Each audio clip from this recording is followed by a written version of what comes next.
Hey everybody, welcome back to my channel. My name is Tanya and I am a neuroscience-based coach and I'm founder of the Freedom Collective, and this space is all about personal development, building your confidence and unlocking your potential. If that sounds like something that you're into, then hit the subscribe button. I release a new video every week, and if you don't want to miss it, subscribe below at the end of this video.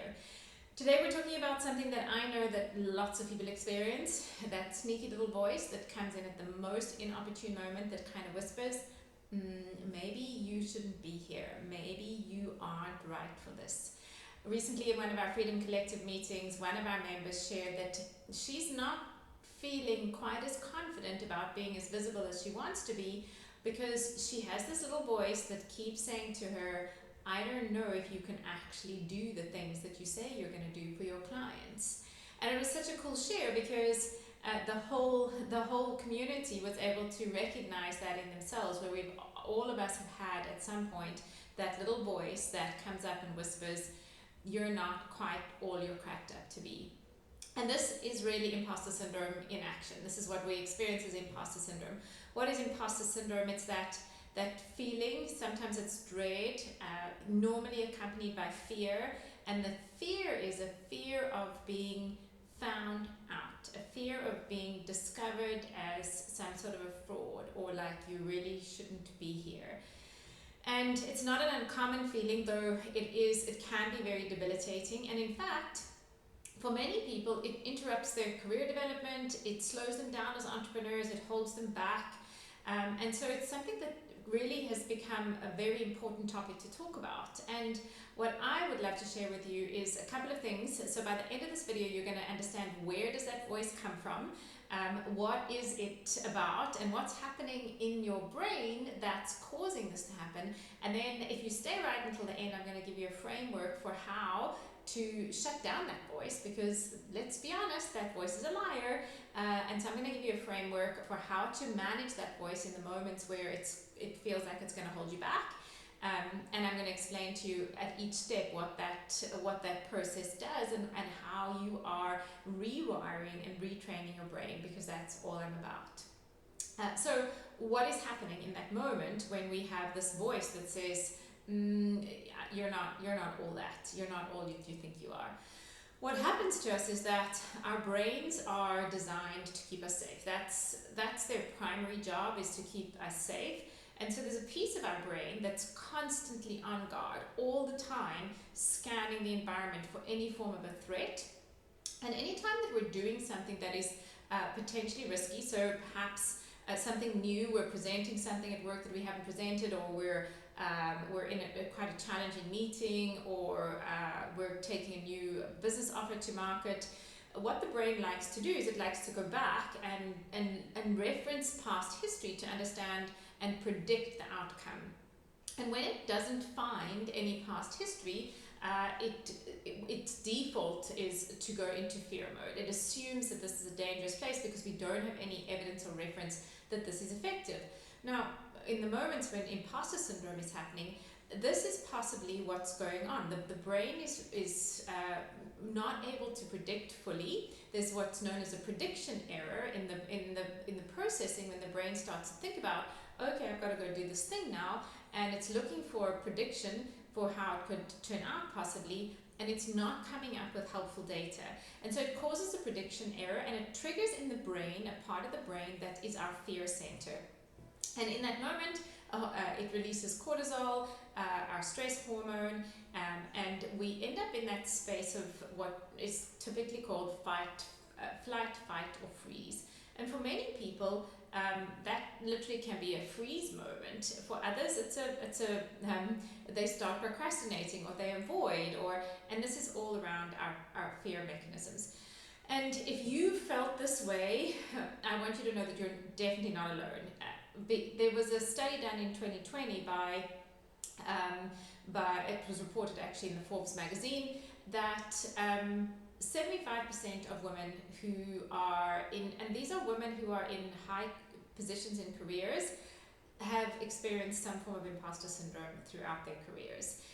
Whether it's when they were getting a promotion or doing something unusual, that's a really high percentage of people who are experiencing imposter syndrome. And so it's important to know that even that woman that you see who appears to have it all together, who looks like she's got it all sorted out, she's had moments of imposter syndrome. Not because she isn't all that, not because she is a fraud, not because she doesn't have the credentials or the skill or the knowledge, but because the brain is simply out there trying to protect her, and when it can't predict a positive and helpful outcome, it sets off an alarm. And I like to think about it in a kind of a metaphorical way. So I like to think about the piece of the brain that's running the alarm system at our fear center. And then I like to think about the prefrontal cortex, which is the part of our brain that's responsible for kind of reasoning, sorting things out, assessing is this really a problem, and then decision making. And I like to think of that part of the brain as the CEO. And sometimes what happens is while our CEO is out on the balcony admiring the view and taking a breath of air, and we're presented with this opportunity now to step into a place that it triggers the alarm in our head. That alarm goes off, and meanwhile, out there in the balcony is this piece of our brain that should really just come in and assess the situation and shut down the whole alarm system. And it doesn't always, and that's where this prediction error is actually happening. So what are you going to do about it? Because we cannot simply crawl up in a ball and not move forward. And if you're listening to this channel, you're all about growth anyhow, and you want to move forward in whatever you're doing, whether it's an entrepreneurial venture or a career, or maybe you're also starting a new YouTube channel.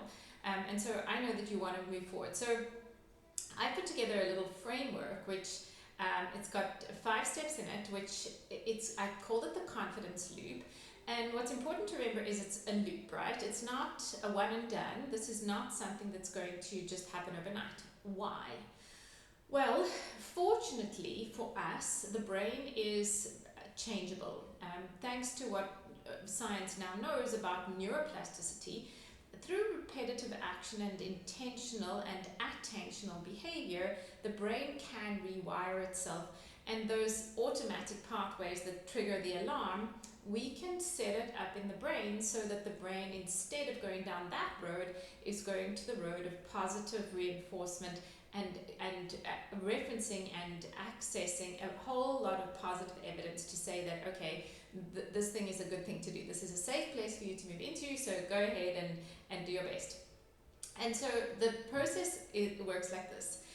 It is a loop, and I would recommend that you just practice this and practice it without expectation. I had this conversation once with a client where I said the best thing to do is just to do the actions and test the theory, see if what I'm saying works. I often say to clients, don't believe everything I say, go and test it. So I'm going to invite you to test this and try it out. So in that moment, take yourself back to a moment. Think about a moment where you typically freeze or you typically avoid, and think about where that happens to you. And so the next time that happens, the first step that you're going to do is to just pause. To pause and notice without judgment. This creating awareness is about simply just noting, there's that thought that says, I shouldn't be here, that's not your place. And the important part here is notice it without judgment. What can sometimes happen is we get caught in that thought and we want to follow that thought down the rabbit hole. And the shift in the neurochemicals causes, when we notice without judgment, it causes the alarm system to go off. This is what's known as the start of regulating your central nervous system. And without this step, the rest of what I'm going to share with you doesn't happen. So it's a bit like building a house without a foundation. The first step has got to be to switch off that alarm. If you think about when your alarm gets triggered in your house, it's hard for everybody to think. So switch off the alarm, and how you do that is to simply notice. There's that thought, the one that pops up when I'm in these situations.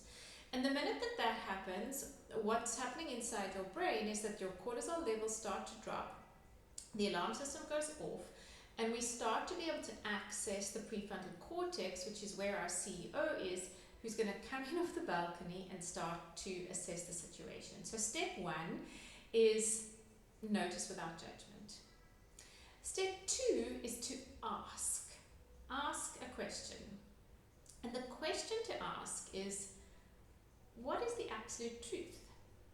Is this the absolute truth? Is it absolutely true that whatever the voice said, that I'm not supposed to be here, that I can't do this, that I'm going to get found out, that people will not take me seriously? And the moment that we ask the brain a question, so the brain loves to process information, it loves to look for solutions, it's constantly working. So if we empower the brain by asking it a question and say, well, what is true? Is this the absolute truth? And the word absolute is key here. There's no such thing as an absolute truth, just hint. So the minute you fire that question into the brain, it stops and goes, it can't be the absolute truth. So therefore, what is true? And this engages our CEO off the balcony to come back in and start to assess the situation. And that gives us a little bit of distance from the problem and allows us to settle and to refocus. So step 3 then is to affirm, what do you know to be true? What is true? What do I know? What evidence do I have already about me, about my history, about my audience, about what's going on here? And the more that you choose through intention to place attention on positive outcomes that you've had in the past, no matter how small they are, even if it was just that you got up on stage and spoke, the fact that it wasn't an award-winning speech, the brain is going to strengthen the pathways to that store of evidence, and it's going to release energy from the pathways of fear. And whilst we can never eradicate any neural networks that are built into the brain will never be eradicated, what can happen and what we have the power to do is to strengthen the neural networks that we want to have become automated. You can think of this a bit like if there is a path in the long grass, and that's where everybody walks, and no grass grows there because everybody walks on that shortcut. That's a bit like the straight highway to fear that you've got in your brain.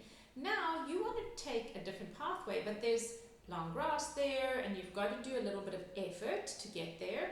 Over time, the more that you walk on that new path, this original path that has no grass growing on it, little bits of grass will grow up, but there will always be a scar there in the land where everybody had walked on, though you'll be able to build a new path on the other side. And this is what it's like in the brain. So step 3 is to choose with intention to acknowledge and affirm what have you done well. And once you've acknowledged and affirmed it, then the next step is to act. Act. Do the thing that the voice is telling you that you're not good enough for, that you shouldn't be here doing. It's important to act. And why? Why act now? Right now, in that moment, once you have noticed without judgment, you've questioned what is the absolute truth, you've questioned the assumption, and you've also affirmed the real evidence. Right there, your brain is primed and ready to act. And in order to act, it's going to give you once you do the action, you're going to get a little bit of a dopamine reward to say, well done, you've acted. And this is going to reinforce for you and your brain that this is a good thing to do, to act in that space. And it creates a sort of a self-fulfilling feedback loop. So number 1, notice without judgment. Number 2, ask, what is the absolute truth? Is that the absolute truth? Number 3, affirm your previous successes. And then number 4, act. Number 5 is to review and celebrate. Celebration is such an important part. Once you've done the action, it's important to review it, to celebrate it, to acknowledge what you did well, and to celebrate the act of doing it. Celebration is often missed in many workplaces, and entrepreneurs, frankly, they consider celebration to be a little bit of a waste of time. I've got to get on with the hustle. Yet, what's not well understood or not acknowledged is that the act act of celebrating, hey, I did that, and high-fiving yourself, that creates a neural network of reinforcement, so that the next time you are in the situation, the brain has some evidence now to say, this is a safe space. We did this sometime before, and it turned out reasonably well. And in that review process, you're tweaking to go, okay, well, these things went well, these things I can improve on next time, and well done to me for having done that. And the last step in it, step 5, then is repeat. Repeat, repeat, repeat, repeat, repeat, repeat, repeat. The more often you repeat the confidence loop in every area, imposter syndrome hits us sometimes, it can be blindsiding in a situation where normally we would feel confident, or we know that our space is valid here, and then somebody unexpected asks for something from us there may be a power differential in the relationship, or it can come at random times actually and just hit us out of nowhere. It's the tripwire of the prediction error.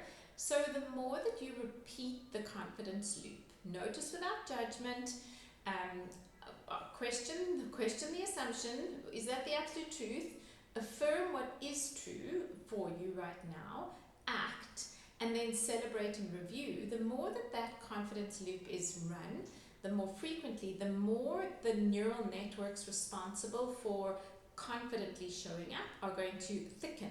That's called a process called myelination. It's going to thicken, and the thinner and less effective the previous neural network around your being an imposter is going to be. And so in that moment where you're invited to do something that would normally trigger the imposter syndrome, the brain, and this is the magic of this, is an energy conserving organ. And so it's going to choose the path of least resistance. And when you have actively built the confidence loop, that becomes the path of least resistance. And so then you will be less likely to disappear off into the imposter syndrome, and more likely to show the full, authentic, beautiful value of you, because that is just who you are. And so the real nugget here that I'd love you to take away from this is that we don't start out being all confident and showing up as the fullness of ourselves. Often we must act in order to become confident, and the more that we act, the more that confidence becomes a byproduct of our action. And so even with something as profound as imposter syndrome, which is for most people a more significant form of a low confidence, it really can be debilitating. This is a very powerful and effective tool to implement, and it's actually a live tool. So you're not going to necessarily sit down and do this in your journaling space. You can run this confidence loop any time of the day, all day long, any time where you get that little voice that pops up and wants to derail you. So my wish is that is of value. If this was of value to you, please like the video, pop a comment below and tell me what you loved most about it. If you want to get more stuff like this, hit the subscribe button so that you never miss it. It comes out every week.